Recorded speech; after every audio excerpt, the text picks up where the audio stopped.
미국과 일본 정상이 백악관에서 회동을 갖고 강력한 동맹 관계를 재확인했습니다. 한인 이민 역사가 시작된 지 120주년을 맞았습니다. 미주 한인의 날을 맞아 이를 기념하는 행사가 곳곳에서 열렸습니다. 캘리포니아주가 디지털 신분증 발급을 추진합니다. 위조나 도용에 대한 위험을 막기 위한 취지로 풀이됩니다. 라스베이거스 등지에서 식당 10여 개를 운영하는 한인 업주 2명이 직원들에게 오버타임을 주지 않아 연방노동부에 적발됐습니다. 피셔프라이스사의 유아용 요람이 안전 문제로 또다시 리콜됐습니다. 남녀 모두를 위한 천연 자양강장제 블랙마카와 세계 10대 건강식품 마늘의 알리신이 만나 블랙마카골드 탄생. 전립선 비대증, 골다공증, 생리통, 빈혈 등 성인에게 꼭 필요한 필수 아미노산 비타민이 함유돼 스트레스, 만성피로와 무기력증, 남녀 갱년기 완화 등 효과 만점. 늘 피곤한 당신을 위한 슈퍼 활력 푸드. 남녀 모두 파워업.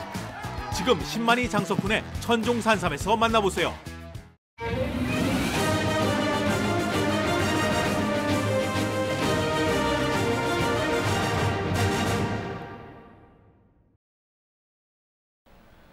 여러분 안녕하십니까? KBS 아메리카 뉴스입니다. 미일 정상이 백악관에서 회동을 갖고 강력한 동맹 관계를 재확인했습니다. 보도에 김기현 기자입니다. 조 바이든 미국 대통령이 백악관 현관 앞에서 기시다 후미오 일본 총리를 맞았습니다. 기시다 총리로선 취임 후 첫 백악관 방문이며 미일 정상회담은 지난해 11월 캄보디아 아세안 정상회의 이후 2달 만입니다. 바이든 대통령은 미일 양국이 지금보다 더 가까웠던 적이 없었다며 일본에 대한 방위 약속을 강력히 지지한다고 밝혔습니다. We're modernizing our military alliance, building on Japan's historic increase in defense spending and new national security strategy. 기시다 총리는 도전적이고 복잡한 안보 환경에 처한 일본 상황을 설명하며 최근 채택한 새로운 방위 전략이 영내 억지력 강화에 기여할 것이라고 화답했습니다. 今日米両国はかつてないほどの厳しいそして複雑な安全保障環境の中にあります. 일본 정부는 지난해 말 안보 전략 문서 개정을 통해 적 미사일 기지 타격을 포함한 반격 능력 보유와 함께 방위비 증대를 공식화한 바 있습니다. 회담에선 정상들이 서로를 친구로 부르며 우위를 과시하는 등 시종일관 화기애애한 분위기가 계속됐습니다. 미일 정상들은 회담 후 업무 오찬까지 함께했지만 별도 공동 기자회견은 갖지 않았습니다. 백악관은 대신 한미일 세 나라 간 안보 협력 강화와 한반도의 완전한 비핵화 방침을 재확인하는 내용 등이 담긴 공동 성명을 발표했습니다. 워싱턴에서 KBS 뉴스 김기현입니다. 한인 이민 역사가 시작된 지 120주년을 맞았습니다. 미주 한인의 날을 맞아 이를 기념하는 행사가 곳곳에서 열렸습니다. 윤범수 기자가 취재했습니다. 갤리코를 타고 하와이 땅에 첫 발을 디딘 102명의 이민 선조들. 사탕수수, 오렌지 농장에서 일하는 어려움 속에서도 한인촌을 세우고 조국의 독립을 기원하며 자랑스러운 한인임을 잊지 않았습니다. 7, 8, 90년대 아메리칸 드림의 희망과 좌절을 거치는 동안에는 결집과 정치 참여의 중요성을 깨달았습니다. 그리고 120주년이 된 오늘에 이르러 미주 한인들은 당당한 미국 사회의 일원이 됐습니다. But when we think back about 120 years ago, when we have truly made so much progress and the future is really bright. I know that any success that I've had in my life and career would not have been possible without the Korean community that came before me. 지난 2005년 연방의회에서 정식으로 제정한 이래 미주 한인의 날은 미 전역에서 축하하는 공식 기념일로 자리 잡았습니다. 앞서 어제는 바이든 대통령이 공식 기념사를 냈고 오늘은 LA 시청에서 한인의 날 공식 선포식이 열렸습니다. 캘리포니아 주의회도 오늘 데이브 민 상원의원과 샤론 콱 실바 하원의원이 미주 한인의 날을 기념하는 공동 결의문을 채택했습니다. 정치, 사회, 문화 다방면에서 미국 내 중요한 일원이 된 한인 사회는 1세와 2세를 거쳐 이제 3세대로 향하는 또 다른 길목에 서 있습니다. 성장과 더불어 좀 더 체계적인 이민 역사의 정립과 교육이 필요한 시점입니다. 여러분 아시다시피 저희가 이런 한인 역사 또 Korean American 한인 이민 역사는 저희 미국 학교에서 배우지 못해요. 그래서 우리 앞으로 3세 분들을 위해서 우리 1세 분들이 얼마나 우리 LA 같은 도시에 와가지고 얼마나 고생을 하시고 이런 커뮤니티를 만들어 준 거를 꼭 기억하셨으면 좋겠습니다. 올해 120주년이라는 역사의 이정표를 세운 미주 한인 이민사회는 당당한 커뮤니티 일원에서 나아가 이제 미국의 중심에 들어서는 새로운 출발대 앞에 섰습니다. KBS 뉴스 윤범수입니다. 가든그로브 프리웨이에서 보석 운송 차량이 강도 피해를 입었습니다. 피해액만 $56만 달러에 달합니다. 가든그로브 경찰은 어제 낮 12시 41분쯤 22번 프리웨이 출구에서 보석 운송 차량이 강도 사건 피해를 입었다고 밝혔습니다. 빨간 신호등에 대기하고 있던 피해 차량 앞으로 3명이 타고 있던 용의 차량이 멈춘 뒤 용의자들이 나와 차량 뒷 유리창을 부수고 보석 가방을 훔쳐 달아났습니다. 가방에는 약 $56만 달러 상당의 보석이 담겨 있었습니다. 피해 차량은 용의 차량을 추적해 차로 들이받기까지 했지만 용의자들은 달아났습니다. 용의 차량은 은색 벤 차량으로 용의자들은 30대 정도로 보이는 남성이라고 피해자는 진술했습니다. 경찰은 이번 사건과 관련해 알고 있다면 꼭 제보해 줄 것을 당부했습니다. 오렌지 카운티에 자리한 매장 9곳이 단 3시간 만에 털렸습니다. 사건은 지난 11일 새벽 12시 렌초 산타 마가리타에 위치한 몰을 시작으로 3시까지 이어졌습니다. 2명의 남성 용의자는 돌멩이를 던져 유리문을 깨고 몰로 들어가 5곳의 매장이 도난 피해를 입었습니다. 이후 라구나일스와 미션 비에오 매장 각각 2곳이 도난 피해를 입었습니다. 오렌지 카운티 셰리프국은 동일범 소행 여부와 지난 5개월 전 일어난 연쇄 절도 사건과의 연관 여부에 대해 초점을 맞춰 수사하고 있습니다. 피해 업주들은 절도당한 액수보다 매장 파손 피해가 상당하다며 계속되는 절도 피해에 답답함을 호소했습니다. 캘리포니아주가 디지털 신분증 발급을 추진합니다. 위조나 도용에 대한 위험을 막기 위한 취지로 풀이됩니다. 이우수 기자가 보도합니다. 캘리포니아주가 도입하는 디지털 신분증은 플라스틱 신분증을 대신하기 위한 목적으로 개발됐습니다. 기존의 신분증을 위조하거나 도용하는 범죄가 크게 늘어난 점도 디지털 신분증 도입 배경이 됐습니다. 디지털 신분증은 휴대전화에 보관하기 때문에 언제 어디서나 본인 확인 절차가 용이한 것이 장점입니다. 본인 인증을 거쳐 내려받기 때문에 사진이나 유효기간 업데이트도 우편에 의존하는 일반 신분증에 비해 편리합니다. 또 본인이 노출을 원하는 항목만 선택할 수 있기 때문에 집 주소는 물론 키와 몸무게 등 신체 정보를 보이지 않도록 설정할 수 있습니다. 캘리포니아주 게빈 뉴섬 주지사는 완벽한 보안성을 위해 첨단 수준의 디지털 기술을 적용할 계획이며 신분증을 효율적으로 사용하기 위한 기술을 선보일 것이라고 예고했습니다. 캘리포니아주 차량국은 애플과 구글 등 스마트폰 운영체제 업체들과 협업해 올 상반기부터 디지털 신분증을 시범 운영할 계획이라고 밝혔습니다. 그렇다고 디지털 신분증이 장점만 가지고 있는 것은 아닙니다. 스마트폰을 잊어버리면 자신의 신분을 증명할 수 없고 경찰 검문 시 휴대전화 배터리가 방전되면 문제가 될 소지도 있습니다. 애리조나와 콜로라도, 메릴랜드주는 이미 디지털 신분증 도입을 마쳤습니다. 조지아와 코네티컷, 아이오와와 켄터키, 그리고 유타주는 디지털 신분증 도입을 위한 막바지 조율을 벌이고 있어 앞으로 디지털 신분증을 도입하는 지역은 더 늘 것이라는 전망입니다. KBS 뉴스 이우수입니다. 하버드 의대 연구진이 늙은 쥐를 다시 젊게 만드는 실험에 성공했다고 밝혔습니다. 연구팀은 늙고 눈이 먼 쥐의 시력을 되찾고 뇌를 젊게 만드는 한편 근육과 신장 조직을 더욱 건강하게 하는 등 회춘시키는 데 성공했다고 과학저널 셀에 발표했습니다. 연구팀은 또 젊은 쥐를 빠르게 노화시키는 데도 성공했다고 밝혔습니다. 연구팀을 이끈 데이비드 싱클레어 교수는 회춘과 노화의 과정을 보여주는 것이라며 우리 몸에는 노화를 되돌릴 수 있는 젊은 유전자 정보가 있다고 설명했습니다. 이를 통해 우리 몸이 젊은 유전자 정보를 다시 읽을 수 있게 하는 방법을 밝혀냈다며 모든 생명체는 모두 유전자가 존재하기 때문에 사람도 똑같이 적용할 수 있는 방법이 있을 것이라고 기대감을 나타냈습니다.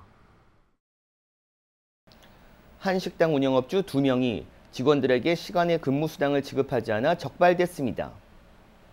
연방노동부는 라스베거스 지역 코리안 BBQ와 스시, 샤브샤브 등 10개 업소를 운영하는 한인업주 2명이 직원 121명에게 지불하지 않은 약 18만 달러를 배상하도록 했습니다. 연방노동부는 여러 식당을 운영하는 마 씨와 나 씨는 직원 121명을 고용했지만 근무 시간을 제대로 합산하지 않고 오버타임 수당도 지급하지 않았다고 밝혔습니다. 두 업주는 직원들이 오버타임 지급을 요구해도 들어주지 않은 것으로 알려졌습니다. 한편 연방노동부는 2021년 요식업계에서 일한 2만 9천여 명이 받지 못한 오버타임 총 3,470만 달러를 업주가 배상하도록 했습니다. 연방노동부는 오버타임 미지급 피해 상담도 제공하고 있습니다. 엽기적인 음식을 먹으며 유명세를 탔던 먹방 유튜버가 급사했습니다. 170만 명의 팔로워를 자랑했던 소셜미디어 스타 와플러69 본명 테일러가 어제 집에서 갑자기 불편함을 느껴 병원에 실려갔지만 33살의 젊은 나이로 숨졌습니다. 사인은 심장마비로 와플러69의 형제인 클레이트는 아버지와 할아버지 모두 유전적인 심장 문제로 고통받았다고 말했습니다. 와플러69는 16년간 먹방러로 활동하며 우유에 담긴 거대한 후르츠링 먹방이 마지막 영상이 됐습니다. 이 밖에 유통기한이 지난 제품으로 음식을 만드는 등 차별화된 영상 제작으로 팬들의 인기를 얻었습니다. 그의 갑작스런 급사 비보에 팬들의 애도 물결이 이어지고 있습니다. 질병통제예방센터 CDC가 뉴욕과 뉴저지 지역에 XBB 1.5 변이 바이러스 감염률이 80%를 넘어섰다며 시민들의 주의를 당부했습니다. KBTV 김은지 기자가 보도합니다. 현재 미 전역에서 가장 전파력이 높은 코로나19 변이 바이러스로 오미크론 하위 변이인 XBB 1.5가 급부상하고 있습니다. XBB 1.5 변이 바이러스가 미 전체 감염의 43%를 차지하고 있는 가운데 감염이 가장 심각한 지역으로 북동부 지역이 떠오르면서 감염률과 사망률의 급증세를 보이고 있습니다. 뉴욕시 역시 비상이 걸렸고 시 보건당국은 지역 주민들에게 각별한 주의를 요구하고 있는 실정입니다. 질병통제예방센터가 오늘 발표한 자료에 따르면 뉴욕주와 뉴저지주 일대에서 XBB 1.5 바이러스 감염률은 82%까지 치솟은 상태입니다. 이는 지난주 기록한 72%에 비해 일주일 만에 10%가 오른 수치로 바이러스 전파가 빠르게 이루어지고 있는 것입니다. 특히 뉴욕시의 경우 전체 감염의 73%가 XBB 1.5 변이 바이러스로 인한 감염으로 조사되며 검사에 나서지 않은 시민들까지 고려한다면 실제 감염률은 이보다 훨씬 더 높을 것으로 추정되고 있습니다. 코로나19에 감염된 뉴욕 시민 4명 가운데 3명이 바로 이 XBB 1.5 변이 바이러스에 감염된 것으로 집계되면서 뉴욕시 보건당국은 시민들을 상대로 코로나19 전파에 각별히 주의해달라는 청원서를 제출했습니다. XBB 1.5 변이 바이러스는 다른 세포와 빠르게 결합해 심각한 질병을 유발하고 있는 것으로 조사됩니다. 또 세계보건기구 WHO는 이 변이 바이러스가 지금까지 발견된 코로나 바이러스 중 가장 전염성이 높은 하위 변이로 추정하고 있습니다. KBTV 뉴스 김은지입니다. 피셔프라이스사의 유아용 요람이 또다시 리콜됐습니다. 소비자제품안전위원회와 업체는 유아약 100명의 사망이 보고된 피셔플라이스의 로겐플레이 요람 470만 개를 전량 회수하기로 했습니다. 지난 2019년 처음 리콜 이후 두 번째 조치입니다.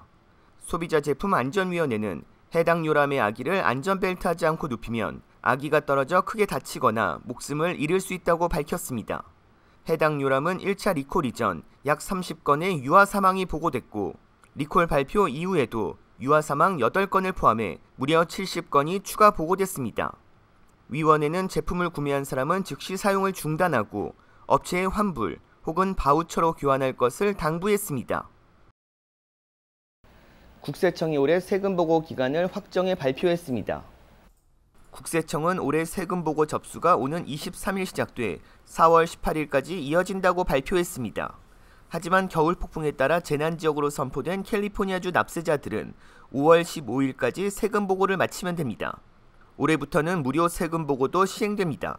이 혜택은 지난해 소득이 7만 3천 달러 이하인 납세자들만 누릴 수 있습니다. 온라인 방식으로 세금 보고를 마친 경우 21일 이내 세금 환급이 이루어집니다. 올해도 적지 않은 적체가 예고되고 있기 때문에 국세청은 서둘러 세금 보고를 마칠 것을 권고했습니다.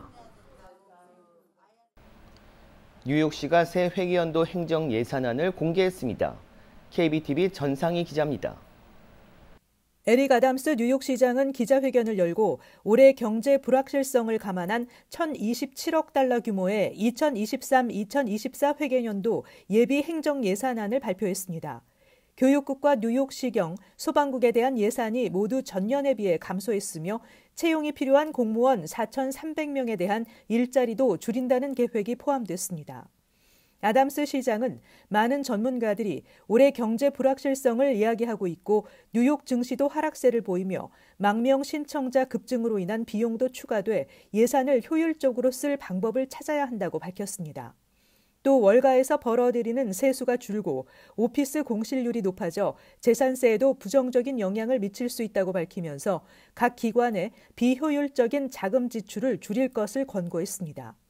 뉴욕시경에 대한 예산은 뉴욕주로부터 전철 내 순찰 강화에 대한 비용을 지원받기로 했음에도 불구하고 54억 4천만 달러가 배정돼 전년보다 약 1억 5천만 달러가 감소했습니다. 소방국에 대한 예산은 전년에 25억 1천만 달러였지만 올해는 22억 4천만 달러로 줄었으며 교육부 예산 역시 크게 줄어 전년에 312억 5천만 달러였던 것에서 2024 회계연도에 307억 4천만 달러로 감소했습니다. 뉴욕시 공무원 일자리 4,300개 이상을 줄이면서 2023-2024 회계연도까지 30억 달러 이상을 절감하게 됐다고도 강조했습니다. 뉴욕시에서 새롭게 지출하기로 한 항목은 탄소 감축 목표 달성, 비전 제로 프로젝트, 퀸즈 윌리지 포인트 재개발 공공 민간 계획, 새로운 교통 신호등 설치 등입니다. KBTV 뉴스 전상입니다. 흡연율 감소 등으로 암으로 인한 사망자가 대폭 감소한 것으로 집계됐습니다. 암협회는 암 사망자가 지난 1991년부터 2020년까지 33%인 380만 명이 감소했다고 밝혔습니다. 성별로는 남성이 260만 명, 여성은 120만 명으로 남성의 감소세가 두드러졌습니다. 2020년 기준 미국인 사망 원인은 심장질환, 암, 코로나19 순으로 나타났습니다. 암협회는 흡연 감소와 치료기술 발달로 암 사망자가 감소한 것으로 분석했습니다. 한 주간 증권 상황을 돌아보고 다음 한 주를 전망하는 주간 증시 브리핑 시간, 아티스캐피탈 김재한 대표 나오셨습니다. 안녕하세요. 네, 안녕하십니까. 네, 이번 주 주식 시장이 그래도 좀 상승세를 보였는데 좀 어떻게 보셨습니까? 일단 이번 주는 이제 하루 엇갈리고 4일이나 오른 이번 주를 지난주에 이어서 2주 연속 상승한 주로 기록했습니다. 그리고 이제 이렇게 되면은 이제 특히 이제 오늘 같은 경우 이제 화, 수, 목, 금 4일 연속 올랐는데 이 정도까지 3대 지수가 나란히 4일 연속 오른 거가 4개월 만에 처음입니다. 그러니까 작년 9월 달 이후 처음이고 또 특히 그중 네스닥 같은 경우는 이제 오늘까지 6일 연속 올랐습니다. 어떻게 보면은 최근 들어서 전혀 볼 수 없었던 거죠. 그러니까 작년에도 한 번도 볼 수 없었고 이게 2021년 예를 들어서 11월 8일이니까 14개월 만에 처음으로 네스닥이 6일 연속 반등했습니다. 네, 초대형 기술주가 몰려있는 이 나스닥이 많이 올랐는데 이 상승세로만 보자면은 어떤 호재가 이렇게 시장을 이끌었다고 볼 수 있을까요? 일단 이제 이번 주 같은 경우는 뭐 지금 이 소비자 물가지수죠. 12월 달 소비자 물가지수가 이제 예상에 부합하면서도 지금 이제 6개월째 둔화세를 이어가고 있습니다. 일단 그게 매수 심리를 자극했다고 볼 수 있는 거고 투자 심리를 그만큼 이제 그동안 너무 위축돼 있던 투자 심리가 완전히 이제 진정세를 찾았다고 보는 거죠. 그러니까 안도감에 그러니까 릴리프 랠리라고 그래서 안도감 때문에 이제 반발 매수 같은 것들도 상당히 많이 들어오고 또 공매도를 걸어들이는 또 숏 스퀴즈 같은 것들도 엄청나게 대거 들어오면서 장을 한마디로 폭등세를 이끌었다는 건데 그렇게 따지고 보면은 이제 네스닥이 12월 말까지죠. 4주 연속 떨어졌을 때 하고 지난주, 이번 주 2주 연속 오르면서는 그동안에 폭락했던 거 12월 달에 폭락했던 거에서 67% 정도를 복구했습니다. 그리고 이번 주도 다른 지수들에 비해서 월등히 크게 올랐습니다. 네스닥이 이번 주에만 4.8%를 올랐으니까 폭등했다고 볼 수 있는 거죠. 결과적으로 강력한 호재가 될 수 있는 거는 항상 나오는 얘기처럼 연준에서 금리 인상 추가 금리 인상이 없거나 아니면 멈추거나 안 그렇게 되면 뭐 피벗을 한다는 건데 지금 최근 들어서 그런 얘기는 나오질 않고 연준도 마찬가지입니다. 지금 이제 금리가 추가 금리 인상을 2월 1일 날에 당연히 하겠지만 벌써 90% 이상이 0.25%가 될 가능성이 높은 거죠. 이제 뭐 인플레이션은 점점 잡아가고 있는 거고 6개월째 둔화세를 이어가고 있는데 거기다가 경기 침체는 오지 않고 아주 아슬아슬하게 피해갈 수 있는 소프트 랜딩도 가능하지 않느냐 이러면서 기대감에 사람들은 오케이, 이때야말로 주식을 살 때 아니냐 하면서 몰려오는 것들도 상당히 있습니다. 근데 그거를 작년 같은 경우도 솔직히 뭐 몇 번 아주 수도 없이 저희가 실패한 반등, 데드캣 바운스로 끝나는 경우가 허다했었잖아요. 그렇기 때문에 아직도 믿을 만한 건 안 되는 거지만 일단 분위기는 그쪽으로 쏠려 있는 건 확실합니다. 2주 동안에. 그리고 10월 13일, 작년 10월 13일 어떻게 쳤던 2년 6개월 최저치라고 하죠. 3대 지수 모두 아직까지 그걸 바닥으로 간주하고 있습니다. 이게 바닥이냐 아니냐는 시간이 지나봐야 하는 거지만 아직까지 깨지지 않고 있는 거고 뭐 다우 같은 경우나 S&P 500 같은 경우도 지금 10월 13일 로우에서는 19%, 13%가 폭등해 있는 상태입니다. 그러니까 아직까지 이게 바닥을 깬다고 하는 얘기는 이만큼 훨씬 더 떨어져서 폭락을 해야 되는 건데 그럴 가능성은 아무래도 좀 희박하지 않느냐 이런 식으로 보고 있는데 내스닥 같은 경우는 이제 지난번에 12월 28일 날이죠. 연말에 떨어지면서는 10월 13일 바닥에서 1.1% 모자란 지점까지 치고 올라가서 이제 2주 동안에 이제 반등한 거가 지금 보면은 거의 지금 한 5%, 6% 정도가 반등했다는 얘기죠. 다음 주 주요 지표 있다면 좀 어떤 게 있을까요? 다음 주 같은 경우는 이제 소비자 물가 지수가 나왔죠. 이제 다음 주에는 이제 수요일 날 12월 생산자 물가 지수가 나옵니다. 이제 이거마저도 좀 완화되면은 거의 인플레이션이 잡히고 있다고 어떻게 보면은 조금 재확인 시켜주는 이제 그런 분위기가 될 수 있는데 또 거기다 소매 판매 지수도 나오기 때문에 일단 소비자들이 돈을 쓰고 있느냐 아니면 좀 위축돼 갖고 안 쓰고 있느냐 이런 것들도 상당히 판단할 수 있는 거기 때문에 어떻게 보면 투자 심리를 또 다시 한번 진정시키거나 오히려 매수 심리를 조금 더 자극시키거나 안 그렇게 되면은 자극됐던 매수 심리가 꺼져버리거나 할 수 있는 작용이 될 수 있다는 거죠. 네, 알겠습니다. 네, 오늘 나와주셔서 고맙습니다. 네, 감사합니다. 자주 붙는 느낌, 소화가 안 되는 느낌, 그게 바로 몸속에 노폐물이 쌓였다는 신호. 이럴 땐 바로큐 95를 추천해드립니다. 파인애플 추출물인 브로멜라인 천연 효소가 함유되어 있어 단백질 분해 작용에 탁월. 우리 몸에 꼭 필요한 병풀 추출물까지, 거기다 맛까지 이제 마음껏 먹고 건강하고 슬림한 몸을 가꾸세요.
KBS 아메리카 뉴스 마칩니다. 시청해 주셔서 고맙습니다.